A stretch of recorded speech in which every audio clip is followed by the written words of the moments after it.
Bonjour, je représente Manque Alternative. C'est un site nouveau qui se situe résolument à gauche et qui a pour vocation d'aborder toutes les questions sociales et politiques qui peuvent se poser en Corse. Or ça tombe bien, là vous êtes en conflit avec Air France depuis un certain temps. Quelles sont les raisons qui vous poussent à mener cette action ?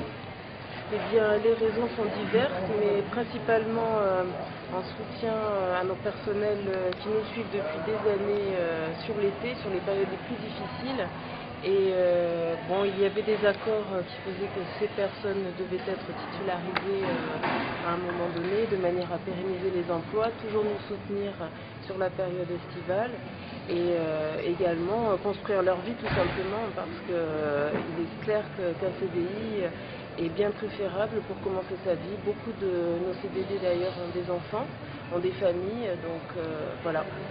Nous les titulaires, on les soutient parce qu'on espère qu'ils seront avec nous comme ils l'ont toujours été par le passé, mais dans le cadre d'un CDI. Je remercie mademoiselle Casanova. Quels sont les rapports que vous avez avec les voyageurs actuellement? Est-ce que les voyageurs vous soutiennent ou est-ce qu'ils font grise mine? Est-ce qu'il y a de l'hostilité dans leurs propos? Non, tant que ça reste pacifique, qu'on leur explique, on est là pour leur expliquer avant tout, c'est une opération de sensibilisation.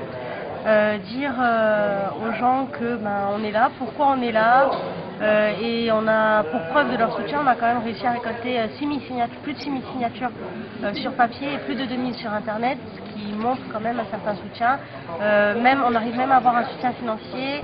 Les t-shirts se vendent relativement bien, les autocollants également, et puis des fois il y a des gens qui spontanément font un geste pour nous aider pour les frais de justice, etc. Donc c'est vraiment quelque chose, une solidarité qui se fait aussi avec la population et les usagers. Merci. Une petite question à monsieur peut-être concernant les soutiens syndicaux, politiques ou autres. Vous pouvez en dire 2 ou 3 mots. Qui vous soutient actuellement? Principalement la CGT, on soutient aussi le STC, mais il n'y a pas d'intersyndical pour le moment. Bien sûr aussi, on a le soutien de l'Assemblée, il y a le président Bouking qui a fait signer une motion qui somme Air France de faire respecter la décision de justice des prud'hommes. Voilà. Vous vous battez depuis combien de temps, mademoiselle? Depuis le 27 septembre. Depuis le 27 septembre, depuis qu'il y a eu les délibérations et que Air France est condamné à nous requalifier et nous intégrer. Toujours sur la brèche?